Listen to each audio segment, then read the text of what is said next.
ഇത് സിമ്പിൾ ആണ് ചേച്ചി. സംഭവം നമ്മളെ അക്കൗണ്ട് ഒന്ന് ഫോളോ ആയിട്ടുണ്ടെങ്കിൽ മാത്രം ഇപ്പൊ ഒന്നല്ല 2 ഗിഫ്റ്റ് കിട്ടും. നീ സൈക്കിളിൽ നിന്ന് വീണ ബ്രോ. ഈ ഒരു വീട് കാണുമ്പോൾ വളരെ ദുഃഖത്തോടു കൂടിയല്ല നമുക്ക് ഓർക്കാൻ കഴിയുന്നില്ല. 1.5 വയസ്സുള്ള ഒരു പിഞ്ചു കുഞ്ഞ്, ആ കുഞ്ഞ് സൈക്കിളിൽ നിന്ന് വീണതാണെന്നാണ് അവൻ്റെ അമ്മ ഒരു ചലഞ്ച് വീഡിയോ എടുക്കാമെന്ന് അവനോട് പറഞ്ഞിരിക്കുന്നത്. കൈ രണ്ടും മുടിഞ്ഞ ബ്രോ എന്ന് ചോദിക്കുന്നുണ്ട്. ഈ വീട് കാണുന്നവർ വിചാരിച്ചിട്ടുണ്ടാകും ആദ്യമൊക്കെ സൈക്കിളിൽ നിന്ന് വീണതായിരിക്കും. എന്നാൽ അങ്ങനെയല്ല. ആ ഒരു 1.5 വയസ്സുകാരൻ, ആ പുഞ്ചിരിക്കുന്ന ആ മുഖം ഇപ്പോൾ മനസ്സിലൊരു ഓർമ്മകൾ മാത്രമായി.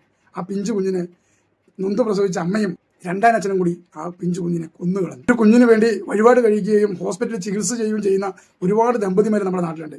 അവർ ഒരു കുഞ്ഞിനെ കിട്ടാൻ വേണ്ടി പ്രാർത്ഥനയും വഴിപാടുകളായി നടക്കുന്ന ഒരുപാട് ദമ്പതിമാർ ഈ നാട്ടിലുള്ളപ്പോൾ ഒരു കുഞ്ഞിനെ ഇങ്ങനെ കൊന്നുകളയാൻ ഇവർക്ക് എങ്ങനെ മനസ്സ് വന്നു? ഈ പിഞ്ചു കുഞ്ഞിനെ ഇതുപോലെ കുഞ്ഞില്ലാതെ വിഷമിക്കുന്ന ഏതെങ്കിലും ദമ്പതിമാർക്ക് ഇവർക്ക് നൽകാമായിരുന്നു. ഇവരുടെ അടങ്ങാത്ത മോഹത്തിനും കാമത്തിനും വേണ്ടിയാണ് ഒരു പിഞ്ചു കുഞ്ഞിനെ അവർ മൃഗീയമായി കൊലപ്പെടുത്തിയിരിക്കുന്നത്. ആ പിഞ്ചു കുഞ്ഞിന്റെ കാലിലും കയ്യിലും മുറിവുകൾ 50-ലേറെ മുറിവുകൾ ഉണ്ടാക്കിയിട്ടുണ്ട് എന്ന് തന്നെയാണ് ഡോക്ടർമാർ പറയുന്നത്.